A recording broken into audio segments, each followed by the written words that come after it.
Have you ever felt your kindness was taken for granted? Today, we'll explore why being too kind can sometimes lead to disrespect, and how to turn your generosity into a source of strength. Welcome to today's discussion on a topic that resonates with many of us: kindness. Kindness is often celebrated as a virtue, a quality that brings warmth, connection, and support into our lives and the lives of others. However, there exists a paradox in kindness that often goes unnoticed. While we might believe that being kind will foster respect and appreciation, the reality can be quite different. Have you ever gone out of your way to help someone, only to be met with indifference or even disrespect? This feeling of being overlooked can be disheartening and frustrating. In this video, we will delve into why excessive kindness can sometimes lead to feelings of being taken for granted, and how it can inadvertently create a cycle where people expect more from us without reciprocating that kindness. As we explore this phenomenon, we'll uncover the importance of setting boundaries and how doing so can transform our kindness into a source of strength rather than vulnerability. So let's embark on this journey to understand the intricate dynamics of kindness, respect, and self-worth together. Let me introduce you to David, a warm-hearted neighbor living in Brooklyn. David is the type of person who always has a smile on his face and a willingness to lend a hand. Whether it's helping an elderly neighbor carry groceries, volunteering at the local shelter, or simply offering a friendly ear to listen, David embodies kindness in its purest form. However, despite his genuine intentions, David often finds himself feeling overlooked and unappreciated. One day, he spends hours preparing a delicious meal for his neighbors, hoping to foster a sense of community. But when he delivers the meal, he is met with indifference. Some neighbors don't even acknowledge his gesture. Instead, they take the food, barely thanking him, and go about their day as if it were an expected duty rather than a generous offering. This moment hits David hard. He feels a mixture of disappointment and confusion.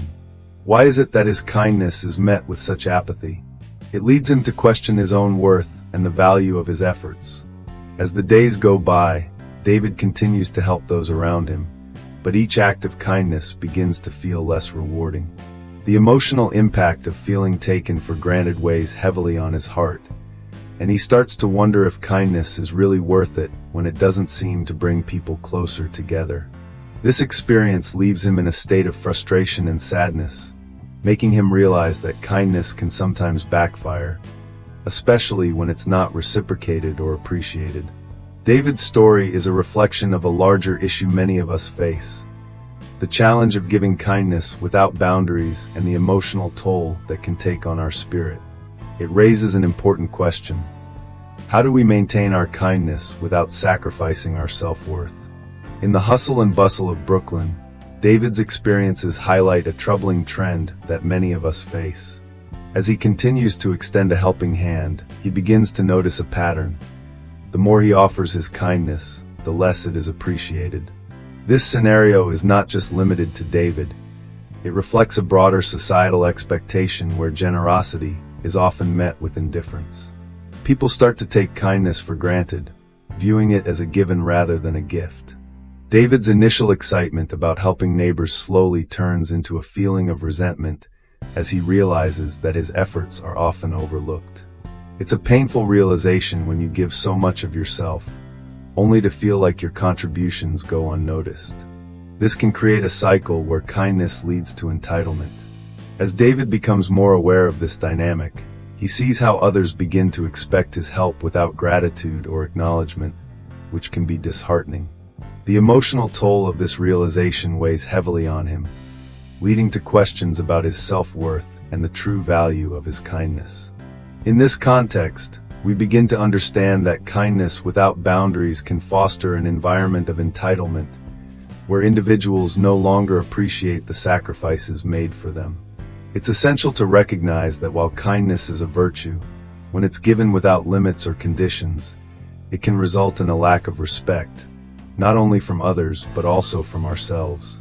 Understanding this cycle is the first step towards breaking free from it, allowing us to redefine what kindness means in our lives and how we can foster respect in our relationships.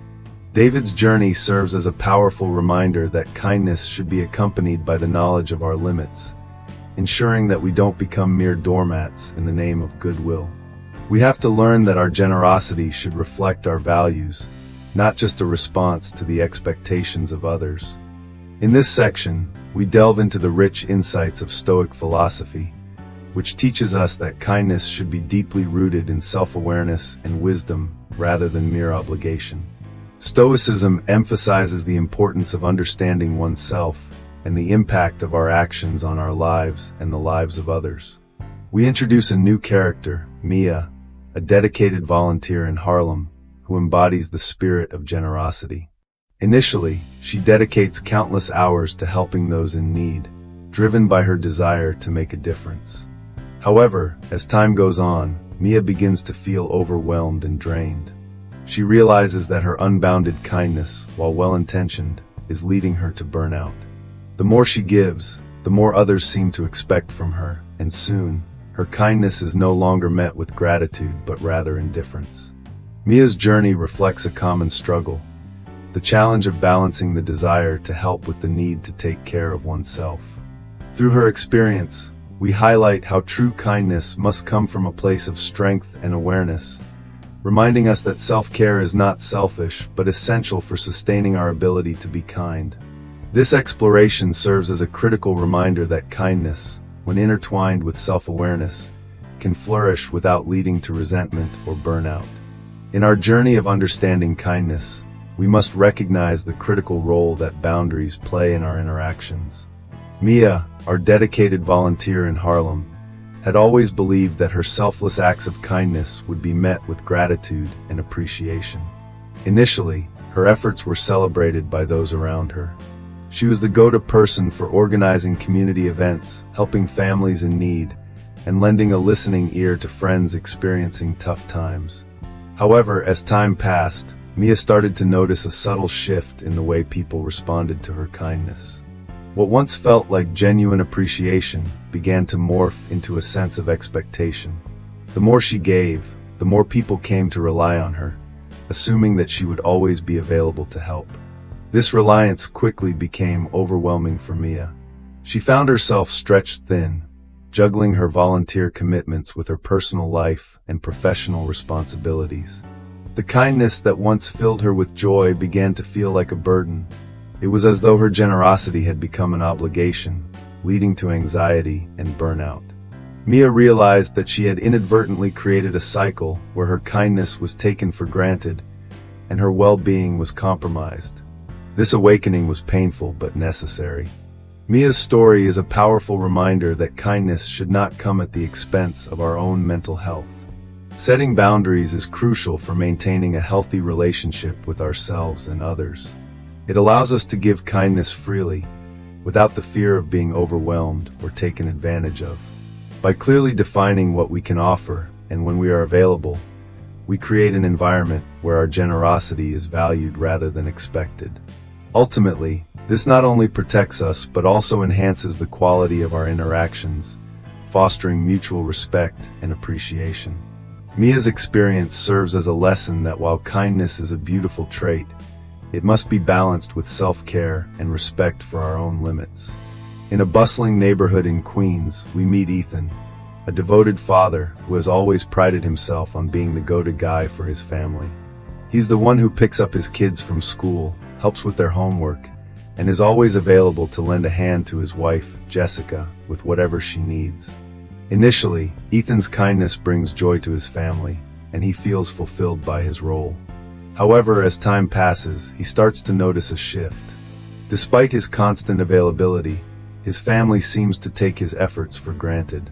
His children no longer express gratitude for the rides or help with their projects, and Jessica begins to expect Ethan to handle everything without so much as a thank you. Ethan begins to feel a sense of resentment brewing inside him. He works long hours to provide for the family, and when he comes home, he finds himself overwhelmed by the never-ending demands placed on him.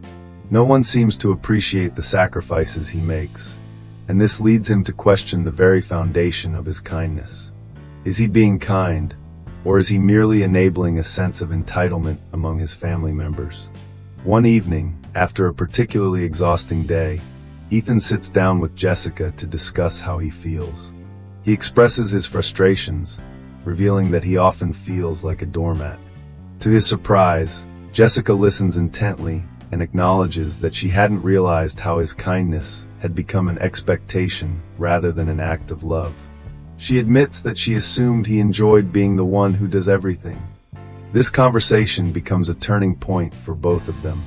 Ethan learns that kindness should reflect personal values rather than serve as a means of seeking approval or validation. He realizes that by always saying yes to every request, he has neglected his own needs and allowed others to overlook his efforts. Moving forward, Ethan decides to establish boundaries. He communicates to his family that while he loves helping them, he also has his own priorities and needs that must be respected. This newfound honesty not only strengthens their family dynamic, but also fosters a deeper mutual respect. Ethan's story illustrates an essential truth. Kindness should not come at the cost of one's self-respect. When we give without expecting anything in return, it can build a sense of community and connection. However, when our kindness is taken for granted, it can lead to feelings of resentment. By setting healthy boundaries, like Ethan did, we can ensure that our kindness is appreciated and reciprocated, fostering respect both for ourselves and from those around us. In this section, we delve into the psychological impacts of unbounded kindness, a phenomenon that often leads to feelings of resentment and entitlement for both the giver and receiver. Research has shown that when individuals give too freely without considering their own needs, they can inadvertently foster a sense of dependence in others. This is particularly evident when we look at the stories of individuals like David, Mia, and Ethan. For instance, David's unwavering kindness towards his neighbors in Brooklyn led him to constantly prioritize their needs above his own. Initially, his actions were met with gratitude, but over time, this generosity morphed into an expectation. His neighbors began to take his kindness for granted, which left David feeling unappreciated and emotionally drained. This shift is not uncommon. Studies from sources like Verywell Mind indicate that when kindness becomes habitual and unreciprocated, it can lead to feelings of burnout and resentment. Similarly, Mia's experiences in Harlem as a dedicated volunteer highlight how excessive kindness can backfire. She poured her heart into helping those in need, but as her contributions became the norm, she noticed that people began to overlook her own struggles. Her kindness created an environment where her well-being was secondary to the needs of others. Healthline's research supports this view, indicating that people who engage in unbounded kindness often feel overwhelmed, leading to emotional fatigue and a sense of being taken advantage of. Ethan, a father from Queens, faced a similar dilemma. His willingness to always be available for his family's needs made him a reliable figure, but it also fostered a sense of entitlement among his children. They began to expect his constant support without recognizing the sacrifices he made. This situation illustrates the psychological toll of kindness that lacks boundaries, as it can lead to feelings of resentment not only within the giver, but also among those who receive without appreciation. In summary, while kindness is a beautiful virtue, it is essential to recognize its psychological impacts. Unbounded kindness can create a cycle where individuals feel taken for granted, leading to resentment and entitlement. By understanding this dynamic, we can better navigate our relationships and ensure that our acts of kindness are both fulfilling and respected. This balance is crucial for maintaining our mental health and emotional well-being. As our story unfolds, we reach a pivotal moment in the lives of David, Mia, and Ethan. Each of them has been navigating the complex waters of kindness, often feeling overwhelmed and unappreciated. David, who has always been the neighbor everyone turns to for help, finally realizes that his endless willingness to assist others without setting limits has led to a growing sense of resentment. One evening, after helping yet another neighbor with a leaky faucet, he overhears a conversation where his kindness is dismissed as just something that is expected of him. This stings deeply, sparking a realization that he needs to prioritize his own needs as well. Meanwhile, Mia, the dedicated volunteer who pours her heart into helping the community, reaches a breaking point. After months of organizing events and providing support, she finds herself exhausted and emotionally drained. One day, after a particularly demanding event, she receives a message from a fellow volunteer criticizing her for not doing enough. This is the moment that pushes her to reevaluate her commitment.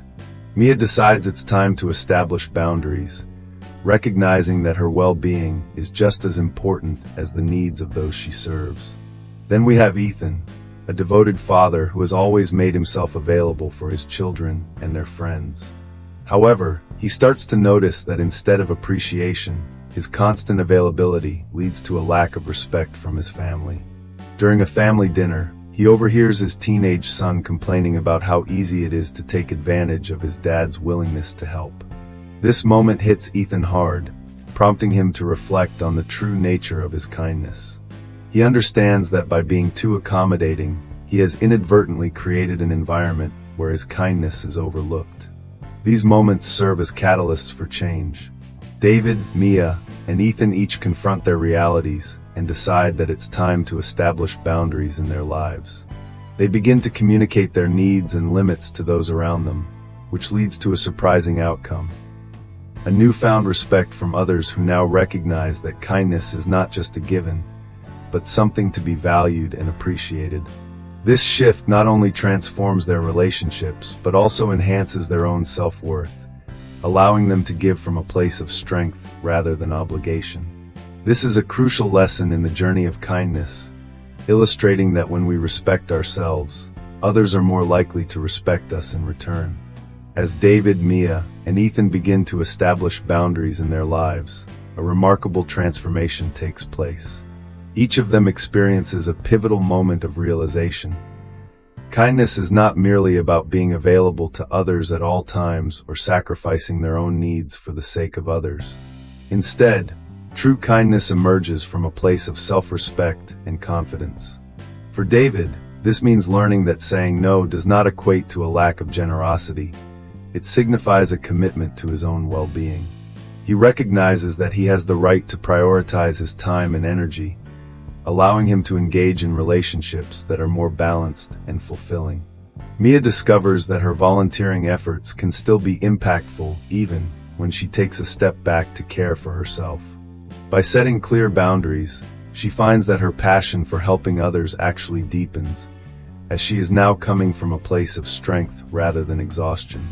Her relationships with her fellow volunteers and the community improve, as they begin to respect her choices and value her contributions more genuinely.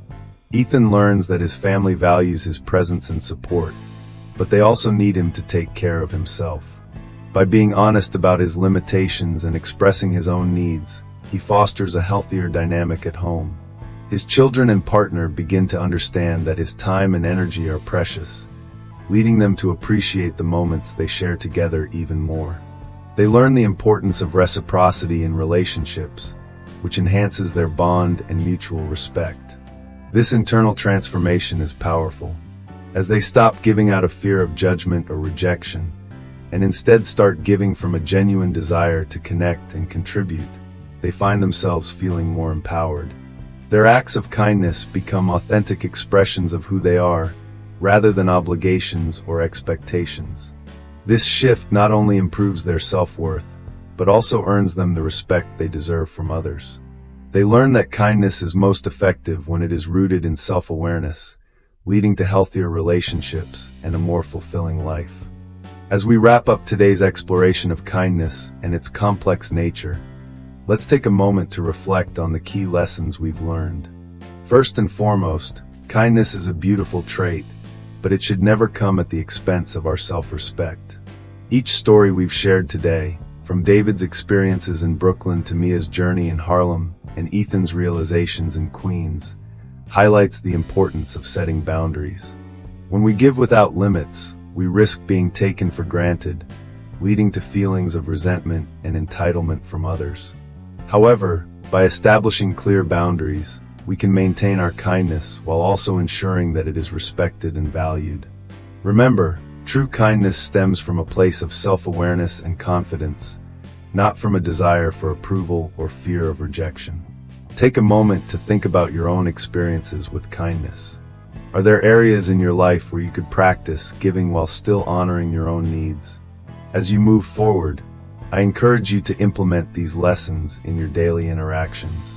It's possible to be kind and generous while still standing firm in your self-worth.